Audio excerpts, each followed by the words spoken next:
everyone! It's time for more Bumbles McFumbles! I don't know why I put so much emphasis on that, but when video games developers get spiteful, some say spite isn't useful during, well, game development and a lot of different things. I disagree. If you can use it well enough, you can create a better game than your competitor. It's honestly kind of surprising how many stories there are of that in gaming. Give me 1 second. Water. But yeah, as I always say before we start, if you want more, you have to like, comment, subscribe, because that's how I know you people want more of this stuff. Less views, less likes, less comments tells me, well, that you guys don't want it. Anyway, we're going to head into this. I don't know what else to say about this, but we're heading into it. Let's get ready, everyone. The strongest force in the world is not love, it's spite. Maybe. Love is a clean and efficient green energy. Spite is a diesel engine older than some amendments, bellowing Vanta black smoke that's ripping the ozone layer apart like a phone book. I can't agree with that. It's not good to be spiteful, but it gets stuff done. When someone has pissed you off bad enough, you can move mountains. Yeah. Spite is what made the Lamborghini. Really? Spite revolutionized the field of paleontology. Spite got us on the moon! Oh yeah, that is because one lady went to go look for a certain paleontologic, well, she went to go look for certain things where they said, where they didn't think fossil would be, and she went all on her own to get all those fossils. It's kind of insane. I don't know so much about Spite getting us to the moon. That was more of the space race, and I guess the space race with the Russians would technically, yeah, count as spite. No. Creative mediums like books and films, I think, are the best for spite, because there are levels to how venomous you can be. Yeah. You can either throw in a few small jabs to get back at people you don't like, or dedicate an entire work to just how much you hate somebody or something. Yeah. Video games can range wildly in their spitefulness, with tamer examples being things like the No Hopers Easter egg in Donkey Kong Country 2, I don't know what or that the is. one-liners in Duke Nukem games. You up that a few levels, though, and you get to the really juicy stuff. Times when significant portions of games are meant to be a thumbing of the nose to somebody the devs didn't like. Today, I want to look at what happens when developers get spiteful. Alright. Oh, it's the Justice Hunt, or the Yummy. Oh. It's for those who don't know, Fable loves these cards. The one way to get to Fable's heart, give him Digimon cards and give him these cards specifically. He loves cute Yu-Gi-Oh cards. That is not a knock against him, it's just something the man likes. Yeah. Our first example of spitefulness might also be our most justified. Oh, this one. It's all about a big company bullying a tiny indie developer. Yeah. Chroma Squad is a part of a class of games I hold extremely dear. I know about this one specifically because, yeah. So, let me just put it like this. Saban is an asshole. He deserves everything he gets. Okay. It was this, Shovel Knight, Volgar the Viking, Angry Video Game Nerd Adventures, and Game Dev Tycoon that started my interest in indie gaming. Really? This period of 2013 to 2014, when it felt like indie game development was shifting into a higher gear.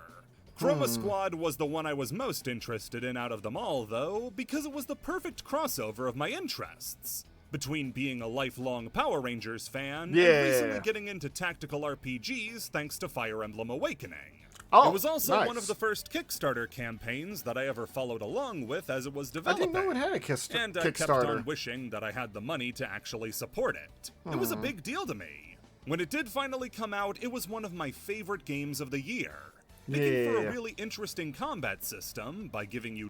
If you ever get the chance, I fully recommend trying this game out. It's on Steam. It's usually on sale. It's a lot of fun. If you like tokusatsu stuff and want a tactical turn-based about playing a Super Sentai team or being a Power Ranger, go ahead and play this.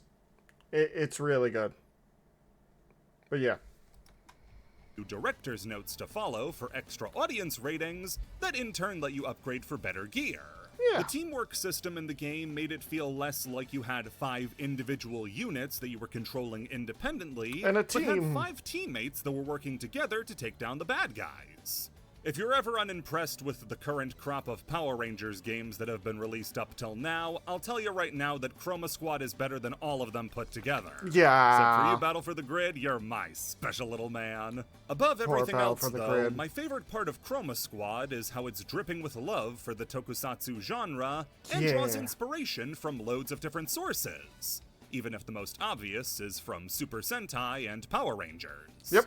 And that's kind of the problem. For some, that was a little too obvious.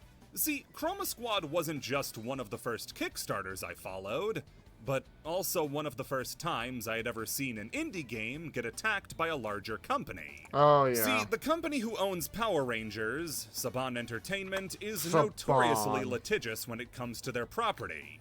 Anything that treads too closely to the realm of Power Rangers gets met with immediate legal action. Yep. If Saban is willing to go after some color-coded armor in Final Fantasy 15, that's Final Fantasy 14's little brother, Yeah. imagine what they're going to do to somebody who can't fight back.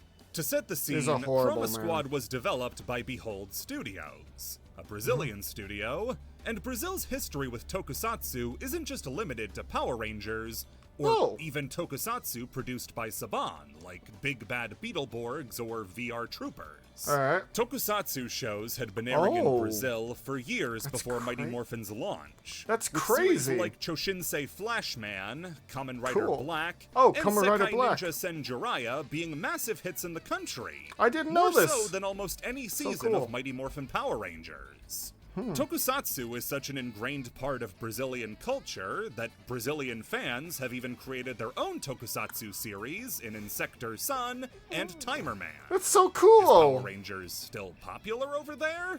Duh! Next ask if their flag is green. Of Mm. course it is! Yeah. But, as is reflected in the game, it's not the only thing that Chroma Squad draws from and parodies. Mm-hmm. To Saban, though, the similarities were too great. And Of on course, July he didn't care. 17th, 2014, Behold laid out the current stakes to Kickstarter backers. For the weeks beforehand, they'd been in contact with Saban's legal team, who laid out their 2 options. Either Saban would get a royalty share of Chroma Squad sales, or they would take Behold to court to stop the game from ever being released. He's a terrible, Seeing terrible as the man. game was funded by fans who they had an obligation to deliver a game to, Yeah. as well as being a 6-person development team taking Oh, on a these poor multi-billionaire, Behold was forced to agree to a number of changes before the game could be released. Good lord. First is one I've been choosing to ignore. See, the game isn't actually called Chroma Squad. The logo was updated, so now the game is called Chroma Squad, inspired by Saban's Power Rangers. Good lord, Secondly, the game would be Saban. unavailable in regions where Saban didn't have exclusive rights to Super Sentai. That is such a shitty including thing to regions do. with huge tokusatsu fan bases like the Philippines, Taiwan, and Thailand. Oh, God. But most importantly of all, the game would not be available in Japan. A game that's Oh. bursting with love for Wow. Japanese superheroes isn't allowed to be Saban played is in such a Japan shit. because That's of an Saban. asshole. It doesn't look like the royalty split ended up going through thanks to these provisions. Thank but God. This is about as scummy as it gets. Yeah. Behold said their talks with Saban were good, and they saw it as a potential win-win for both companies, but it doesn't come off that way. Oh, no. Sure, Behold got to use Power Ranger figures and Oh, trailers for the okay. game, but that's about it. They never got a sanctioned How are you? Doing good. That's good. crossover with Power Rangers and Chroma Squad. The most they got was the ability to directly say, yeah, this is based on Power Rangers. What we they didn't got get was a much from bully it. threatening to take your lunch money, but settling for you getting his name tattooed on your forehead. How's Luckily the for the beta test team, going? they kinda had What'd you say? But how's the beta test going? That was... I stopped the non-reactive stuff now, but it was... Okay. It was some of the stuff they really need to change. Over, for those who don't know, I was playing the Battlefield beta.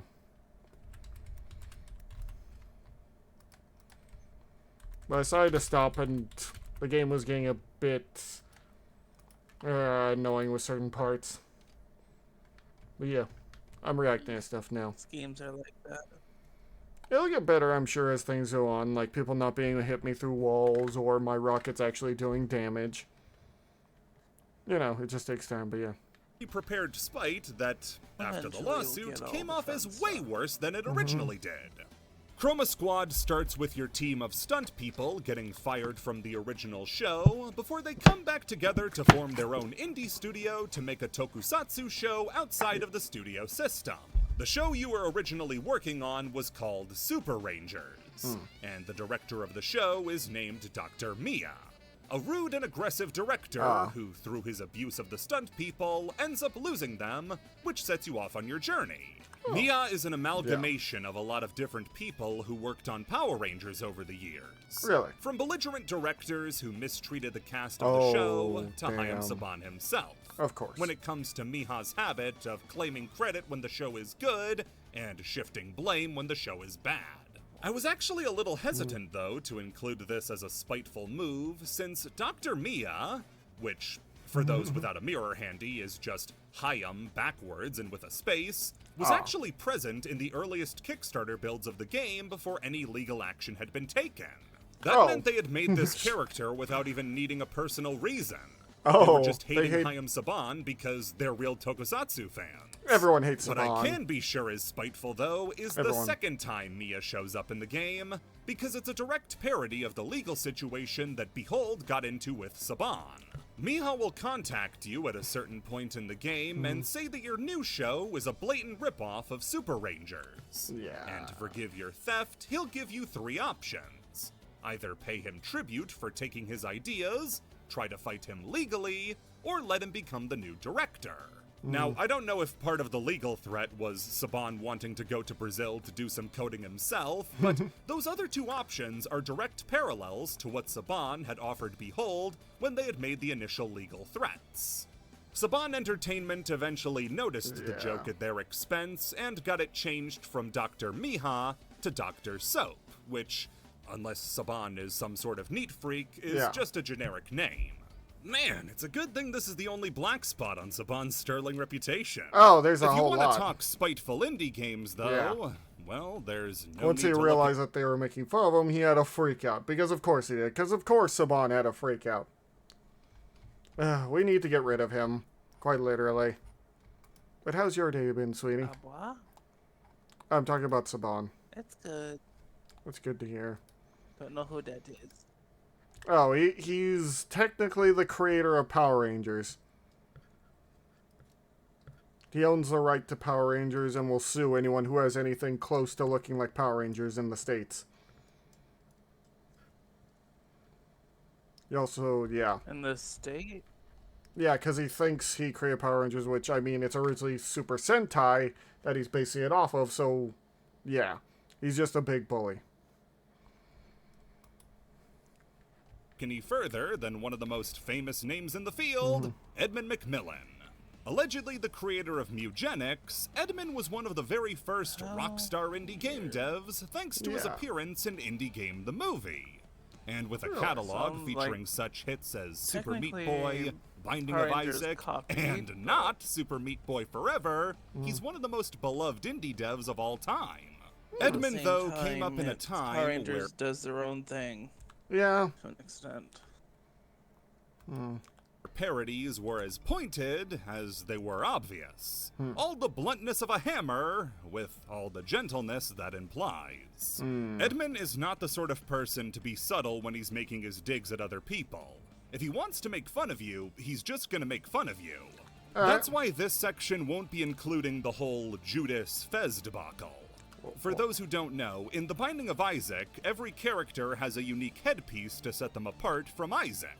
And Judas's is a fez. For years, people interpreted this to be a dig at Phil Fish, who made the game Fez, because now Judas is wearing a fez. Yeah. Trust me, I've That's what I listened to thought it his was. commentary track on Indie Game the Movie. Edmund has way better ammunition to use against Phil. Oh. No, a proper example of Edmund's spitefulness comes in the early 2010s when PETA, of all people, Yeah, PETA for some reason thought Super Meat Boy was made out of, like, people meat. No, Super Meat Boy is just a boy without skin. That's his whole thing. It's dumb. So they made, like, a parody game called Super Tofu Boy. Because PETA's stupid. But yeah, I'm glad you had a good day, sweetie. It's been a very hot day for me. Go on. tried to throw a wild haymaker at him, only to end up cold-clocked. Yeah. Back in the late 2000s, early 2010s, PETA was getting more and more radical with their marketing about how we needed to help animals. It was very and made a few weird. different games to help spread their message. The first few are more innocent Newgrounds-style games where you throw tomatoes at people wearing fur, but they slowly started to use more established game They were characters trying- as the backdrops for their games. There's a lot of problems with PETA, but the biggest thing is they try to be in-your-face kind of activism, which just makes them look more dirty and bad at the end of the day. Like, there's a lot of problems, including them actually killing more animals than anyone else, honestly. Such as dogs and cats. Their shelters have a 90% kill rate. Pokemon Black and Blue, New Super Chick No, in my Sisters, opinion, Cooking Mama Kills Animals. they all- Those who get animals just to have them don't deserve to have them. Oh yeah, but here's the problem. They literally will literally kidnap pets from people and then kill them. They have done this before. Several times. Oh, I know. I honestly don't think PETA should be a thing. Yeah, They are borderline animal rights terrorists.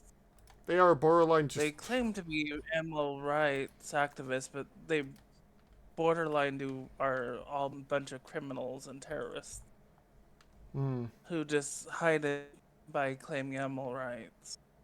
They're like, Yeah. they started off with good intentions and evolved to absolute I'm not... horrendous. See, the things I learned about their CEO make me think that maybe they didn't have the best intentions. Thank you for the head pets. What they have on paper sounds like it was an honest intention. Yeah. On paper, it sounds like a good thing. That's why I support, like, the ASPCA, Yeah. Yeah. who is an actual animal rights organization over PETA. all I got their remember hate at the PETA tried to time, force and shut now we're down just Club looked back Penguin on of all things. They try to shut down a lot of things, stupidly.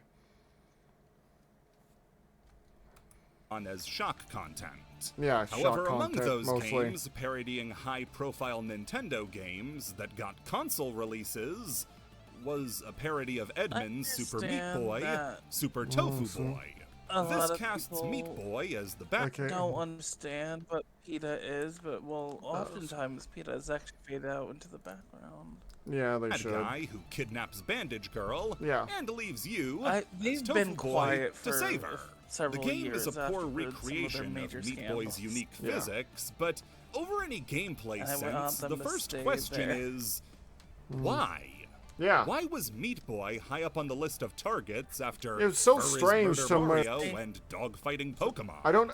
See, here's the Well- thing. I still don't understand why they targeted Meat Boy, because, yeah. It turns out that, it's because of Edmund himself. What? As a promotional tactic for Super Meat Boy, he skulked around the PETA forums and talked about Meat Boy as the next big game and how it was disgusting propaganda. Oh. Trying to bait PETA into doing something Oh, with it he did like this they on had for their purpose. previous games. They took the bait Oh, and made PETA's so Tofu stupid. Boy, which made PETA look like a bunch of idiots. Yeah, Meat Boy isn't 'cause a they game are about idiots. eating meat.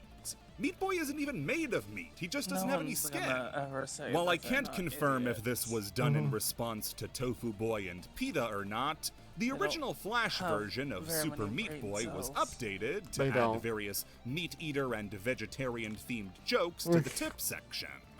To toss even more salt onto the wound, when Meat Boy was upgraded into Super Meat Boy, Edmund and Team Meat decided to take Team the Meat. pale imitation and make him even paler.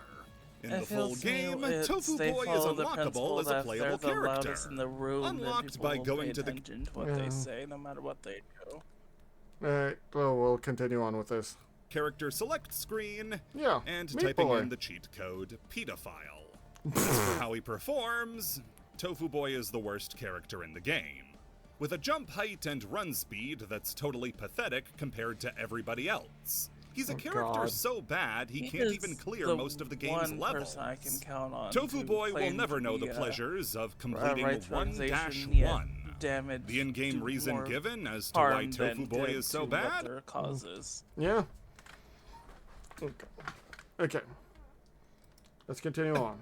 An iron deficiency. Oh, he's Edmund got an made iron a problem and deficiency. then made fun of the problem. Is there any wonder why they're calling him the best to ever do it? Yeah, because that's a major problem with, you know, anyone who just becomes vegetarian. They have actually a bunch of problems. I think it messes with their head. But, yeah, an iron deficiency. Let me see. Fun fact, I personally trolled the PF form for months. Several plants that have natural occurring iron, but that's the thing.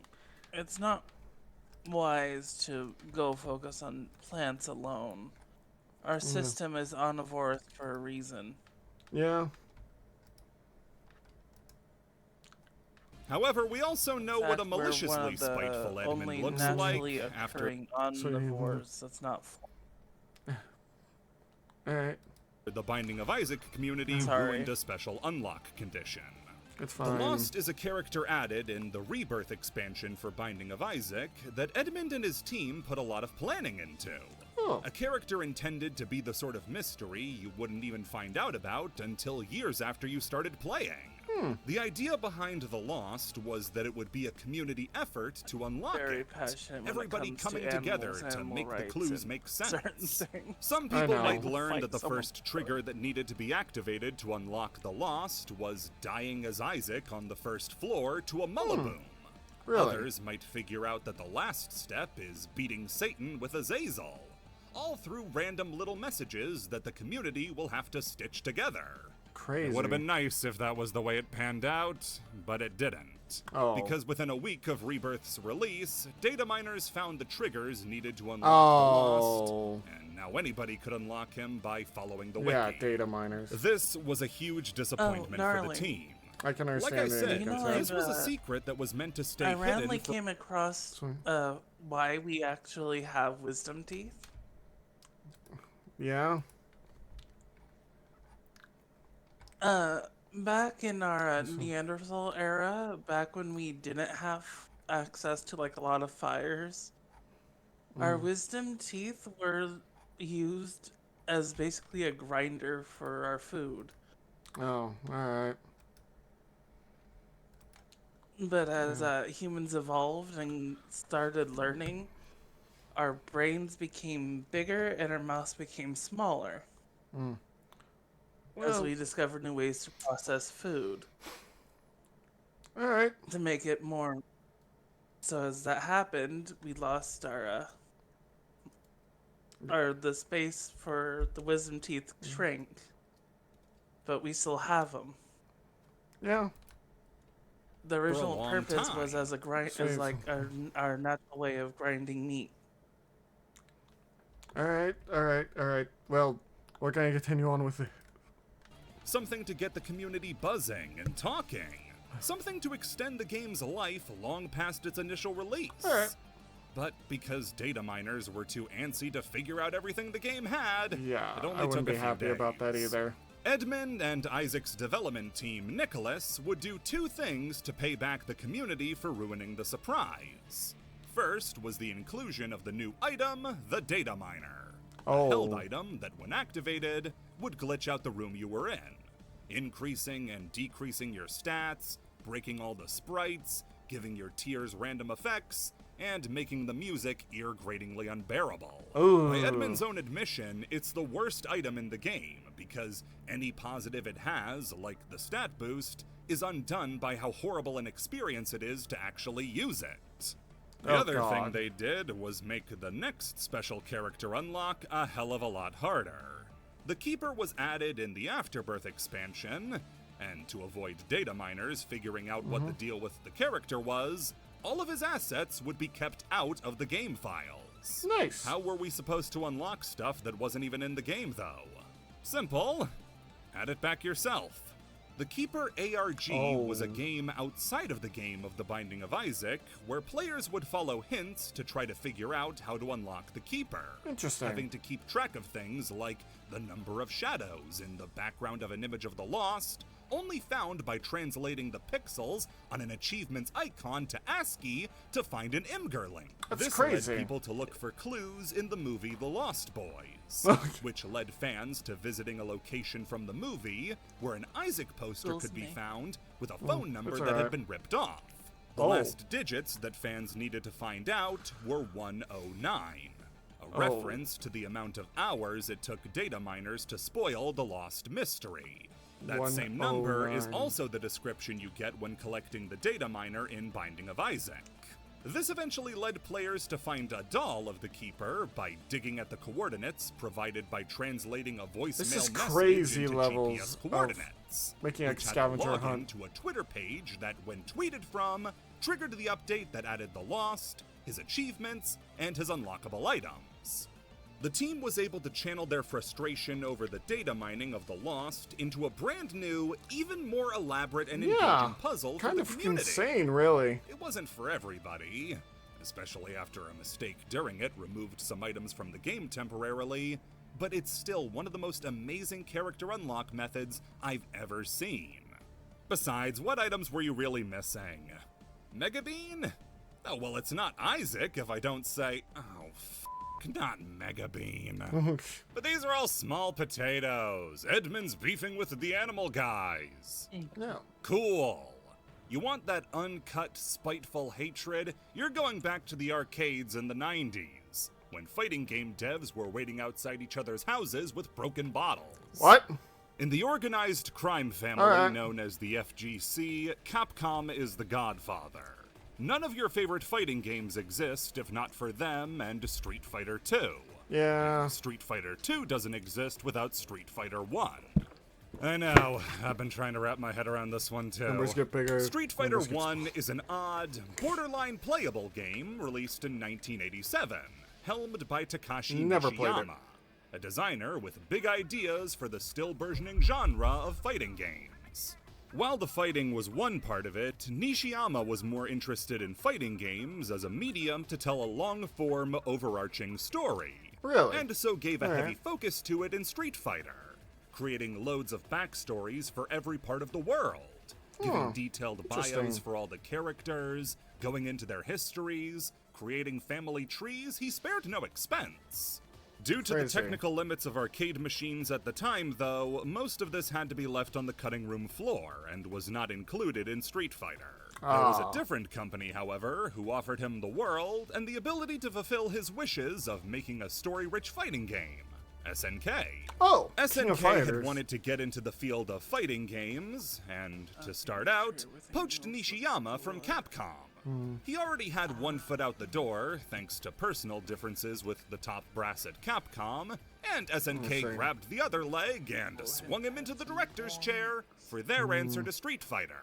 Fatal Fury, King of This Fighters. scratched the itch that Nishiyama had for a fighting game with a robust story, crafting a years-long storyline following the two brothers, What, sweetie?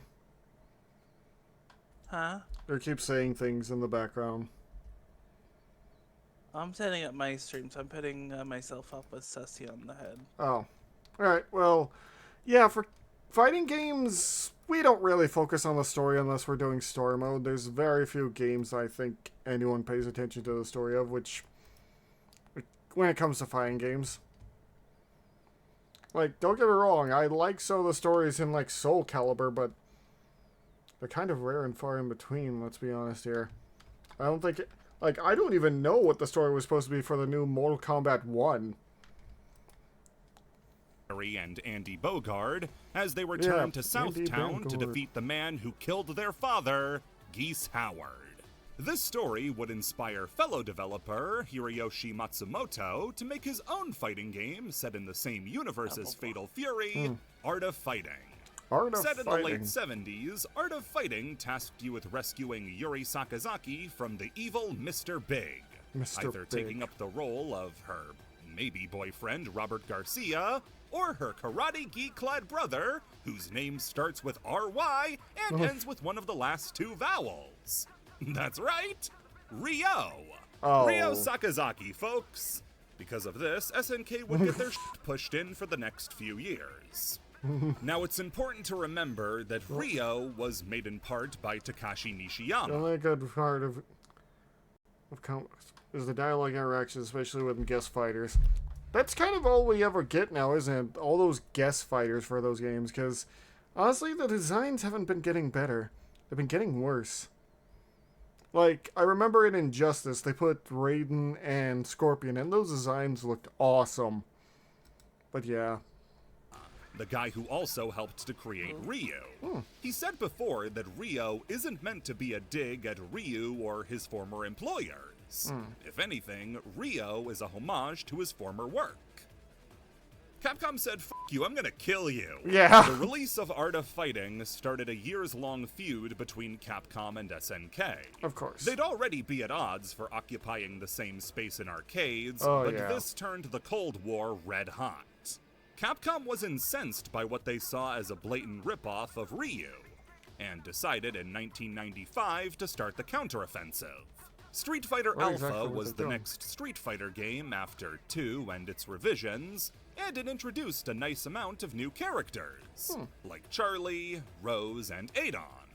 Among them, though, was a character hidden behind a super specific requirement. And that is? By highlighting random and punching in a code, you could unlock Dan Hibiki. Ah, yes, Dan is a martial arts goofball. His attacks are all pathetic versions of Ken and Ryu's. His fireball barely goes out an inch in front of him. His DP is wimpy and weak, only being invulnerable at random. His Super Hadoken is just him being able to perform a single regular fireball. If you didn't know anything about the bad blood, you'd have just assumed these were all parodies of Capcom's own characters. Yeah. But really, everything about Dan is built to be a joke at SNK's expense. Dan's pink gi might seem like it's meant to be a silly version of Ken and Ryu's, but the undershirt is what makes it a dig at Ryo specifically, while his ponytail and little bit of hair sticking out of the top is meant to be Robert's hair. His impotent fireball is the Kouoken, Ryo's fireball from Art of Fighting when you have a low special meter, which makes the fireball only extend out a little bit in front of you. Dan's Hisho Buraiken is a joke aimed at Ryo's special move, the Ryoko Ranbu. About the only unique thing about Dan is his legendary taunt. All of this was bundled together into a package calling SNK a joke, because look how dumb all their moves are in the world of Street Fighter. Dan would also come packing win quotes like, "I hate the art of fighting, but I want to become the king of fighters." What the hell? Speaking of KOF, most people end the conversation about Dan at Capcom beat up SNK, stole their lunch money, and left. But this wasn't a one-sided rivalry. See, when Dan assassinated Ryo and Robert, he made the mistake of leaving one member of Team Art of Fighting alive. No, obviously not Takuma. He got when they made Dan's dad, who got killed by Sagat. No, I mean that damsel in distress from the first Art of Fighting game, Yuri. Yuri became a playable character in Art of Fighting 2 and avoided Capcom's wrath because, well, shit, we're gonna make this character in a few years. SNK used Yuri's moveset as a way to poke fun at Capcom for what they did with Dan. Really? Including the Tatsu, Shoryu Reppa, Shin Shoryuken, Raging Demon, even Dan's Hisho Buraiken has been adapted into her level 3 from KOF 14 onwards. SNK also referenced Street Fighter in the original King of Fighters. At the Gates of Hell, called the cutscene before the fight with Rugal, you can see the statue forms of various characters that Rugal dipped in molten metal after their defeats. Among them is clearly a statue of Guile from Street Fighter.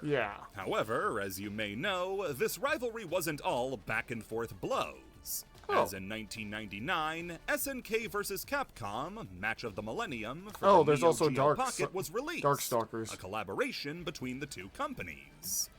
Seeking out companies to help the flagging handheld, Nishiyama, who had since left SNK to form DIMPS, helped to set up a meeting alongside Yoshiki Okamoto between the presidents of Capcom and SNK to discuss working together.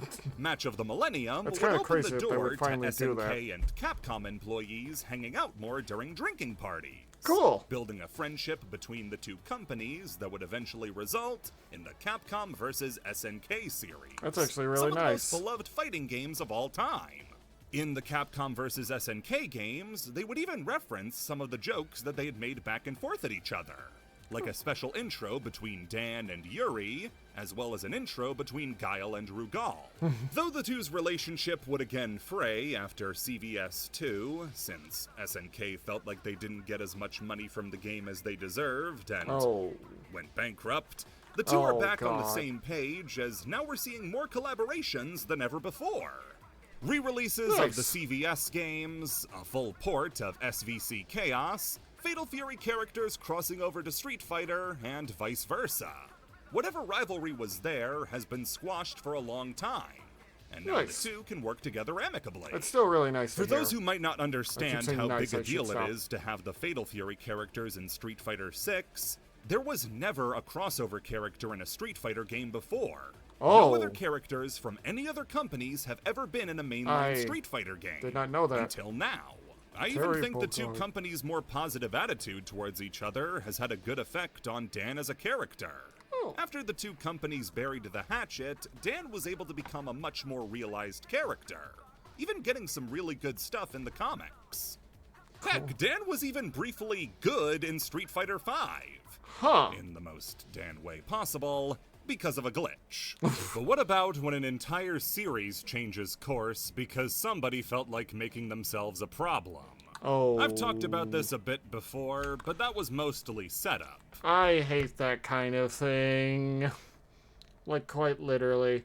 Like, there apparently was something bad that went on with the latest Ratchet and Clank game, Rift Apart, where there was one bad person that just kept shouting at people, so yeah. I don't remember much about it, but I just remember that they were eventually fired. Anyway. What we're talking about this time is the payoff. It feels insulting to call Suda51 a crazy person.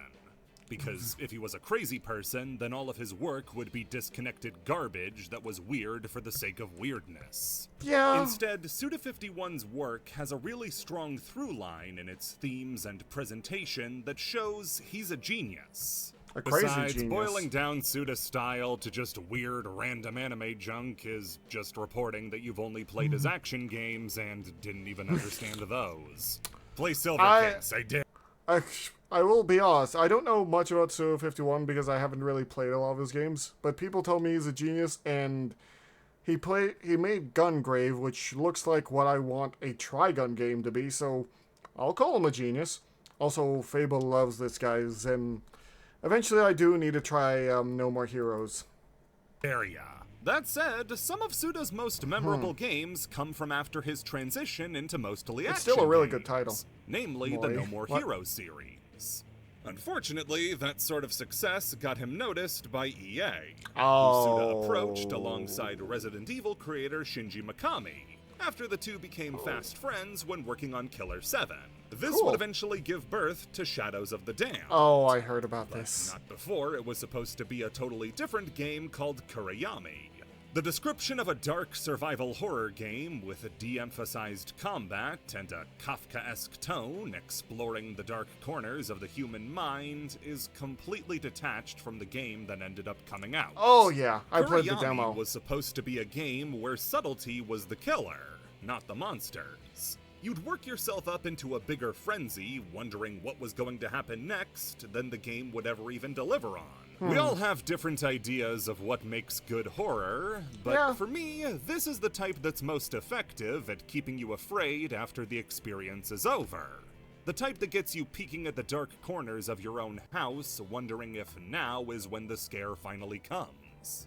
That's what made me fall in love and enjoy Psychopomp so much. I also need to play this game because it looks insane. I've only seen the trailers and everything about it looks completely insane and maybe something Suda would make. But yeah, honestly, horror to me works when it feels like there's something that I can do to stop from being attacked or defend myself, and I screw it up. That gives me more horror. It's why I like Dead Space so much.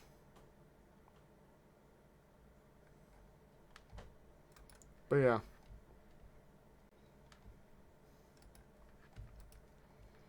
And that's one of my favorite horror games of all time. In contrast to Shadows of the Damned, you have a game without an ounce of subtlety. A game that sounds like a Suda51 game, as On told by paper. somebody who never really played one. It's the first time a game that touts itself as a Suda51 game doesn't have the same feeling as the rest. It has the feeling of a game that wears the label of a Suda51 game, but simply to pass inspection. The inside is nothing like what it should be. Comparing this to games like Silver Case, Flower, Sun, and Rain, Seven or even Killers. the first No More Heroes, you can tell that this is something completely different. What's the deeper message behind Shadows of the Damned that those other games have? Oh, To that me, reminds me, I will be trying to play Romeo is a Dead Man at some point. it just doesn't have one. Because I think It's Why no is surprise Romeo that the gonna be game a did dead in fact person? have a No, there's a game. There's a game coming out by Suda51 called Romeo is a Dead Man.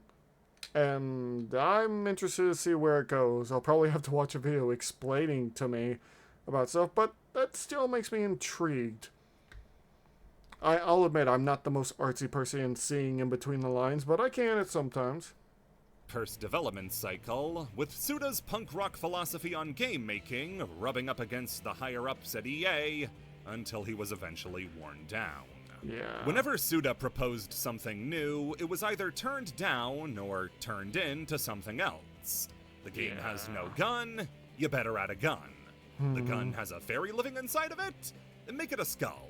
Why? The game is about these deeply personal themes of existential dread, make it Mario, but Bowser, but dick joke.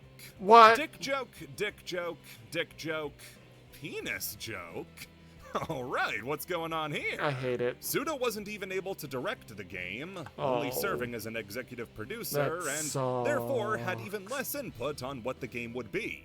When reading through Suda quotes from the time about the game and what had happened, something that kept catching my eye was that he never said, "An employee told me this," or "I was told by I an hate this. executive."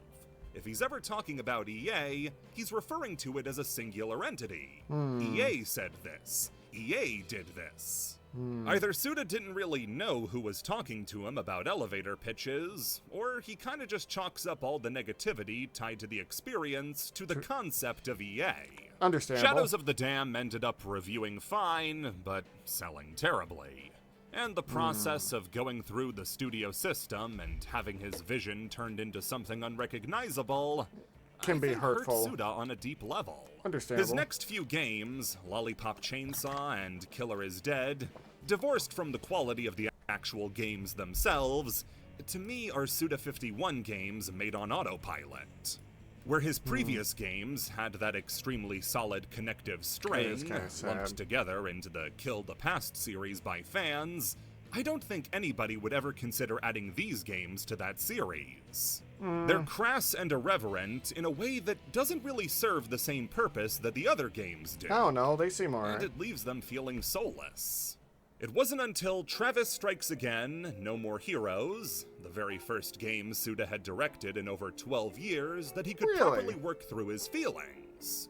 Suda is inserted into his work in multiple different ways in Travis Strikes Again, the most obvious being the in-game game developer, Juvenile. The actual game of Travis Strikes Again is all about playing through 6 different games that Juvenile worked on through her life, with some having some pretty blunt parallels to Suda's own work. Alright. None more so than Serious Moonlight. We learn about Serious Moonlight in the second-to-last level Damn of the Dark game. Knight. It was originally meant to be its own original game, a dark RPG with heavy themes, inspired by Juvenile's own It's during the difficult life. Terminator thing. During development, though, Juvenile became increasingly erratic to her development team, adding in more and more without accounting for what technology could actually do, and sending the game into development hell. That's all. By the time she realized the scope was too wide and she had to get something out, the rest of the staff was actively revolting. And in her panic, she ended up forcing the game to become Damned Dark Knight, a sequel to Shadows of the Damned, which exists in the No More Heroes universe as a video game. Don't worry about it. It's crazy. The Serious Moonlight team would be broken up and sent all over the studio. But one developer, Damon Riccatello, held a grudge. They were on the verge of making the perfect video game, and he knew it. He was gonna finish Serious Moonlight. Juvenile, though, wouldn't hand over the death ball the game was stored on. And to get it, Damon beat Juvenile into unconsciousness. Both to get the ball back, and to get back at Juvenile for getting Serious Moonlight cancelled. Well, the No More Heroes series is not one to shy away from difficult subject matters. Just look at the final boss of the first game. Yeah. But the scene where Damon describes beating up Juvenile is the most brutal and upsetting thing in the whole series. Hearing him describe with a sick pleasure how Juvenile deserved the beating she got, and just how bad she was actually beaten. Now that Travis is here to collect the death ball, though, he delivers the same beating onto Damon that he delivered unto Juvenile. Makes sense. And calls him such a low form of scum, he's not even worth killing. Damon's role in Travis Strikes Again ends with him swearing vengeance on Travis. To give this story the context it needs, welcome John Riccatello, former CEO of EA, and the person you can thank for games like SimCity being released in nearly unplayable states due to DRM, or who you might know as the guy who preyed upon the addictive qualities of microtransactions. John is a real piece of work. Though, if you're not a fan of the classics, you might also enjoy his newer work of destroying all the goodwill that Unity had spent years trying to build up. So he was that John CEO. Riccatello was the CEO of EA from the time that Suda was making Shadows of the Damned. And though I doubt he was personally telling Suda all of the stuff that he was told during the development of Shadows of the Damned, I do think that whoever did was put in that position. Yeah, this guy was too greedy even for EA, which is insane. He is a horrible human being, a greedy human being, and I don't know how anyone would ever hire him. Imagine being too greedy for a corporation who prides itself on greed. They wanted to make a thing where people would have to buy bullets in a video game. By tricking them because they would freak out because they ran out of bullets. They wanted to make people do like an in-game purchase for actual bullets for items, in-game. Yeah, for bullets. Which is apparently too much for even EA. He pretty much destroyed all goodwill Unity had, which, yeah. Or at least they were in Suda's eyes. Damon, to me, in Travis Strikes Again, represents a grim reaper of creativity. His role as an urban developer gentrifies... Yeah. A lot of people already have bad thoughts when it comes to EA in general, so... Sweetie, if we ever do make that game company, we're never working with anyone close to EA, or anyone that ever worked at EA. Like, I don't mean programmer, I mean just, you know. Know what I mean?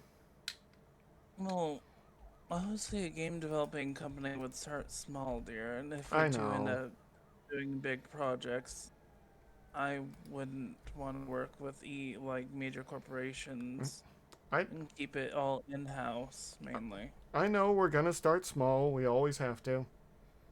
You know what I mean, though, right?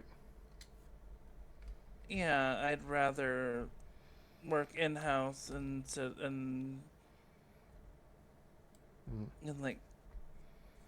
that's the thing. We can promise ourselves to the moon and back what we're not gonna do, but setting a standard. I always have to put my foot down for myself before anything. You know, I have to promise myself on certain things. That way, that I know that. of our stuff in-house, meaning that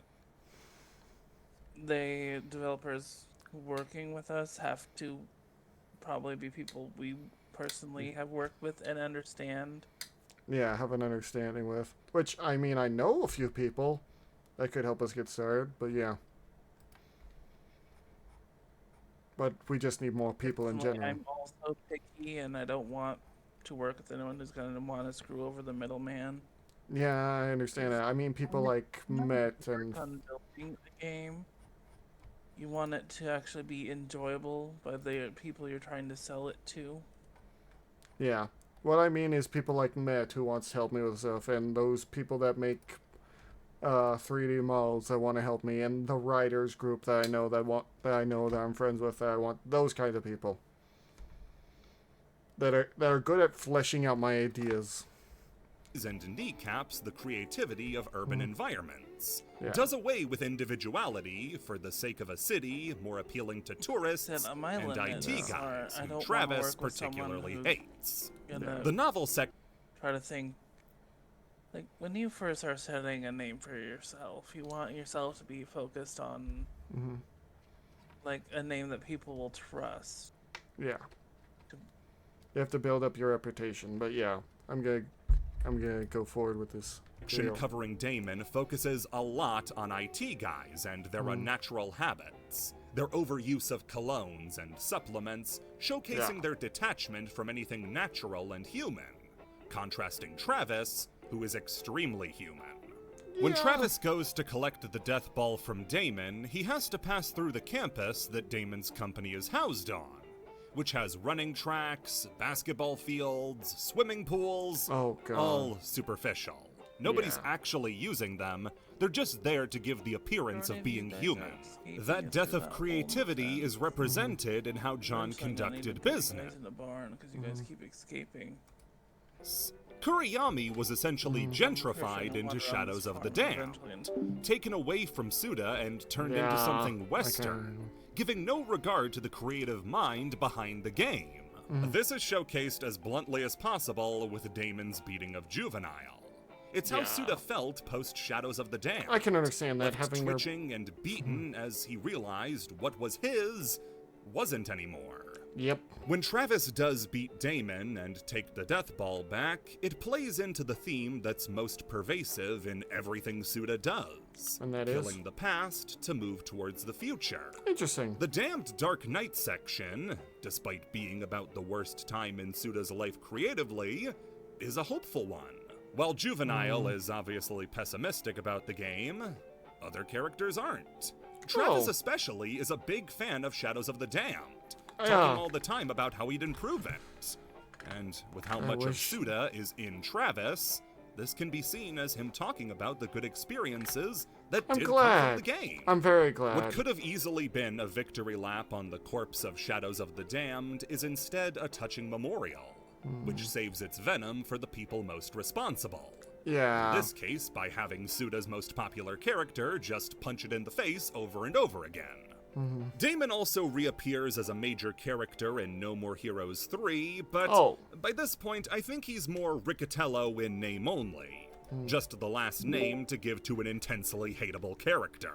Though, I don't know if Suda's worked through all of his issues, as the final fight in the No More Heroes series is against the stand-in for Suda's least favorite person in a game of Super Smash Bros. Maybe this is him being pissed off at Sakurai for just making Travis a Mii costume. Maybe. I'd love to see him in there, in the video game.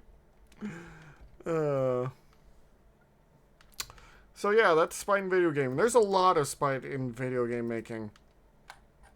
But overall, everyone just wants to make fun video games. At the end of the day, that's what really matters. It doesn't matter how spiteful it is, as long as it's a good journey. At least in my opinion. But, what are your thoughts? What do you think about all this spite in some video game making? Tell me down below. I am actually curious to hear and know. I didn't expect that to rhyme, but you know how that works. Anyway, thank you all so much. I'll see you later. Bye-bye.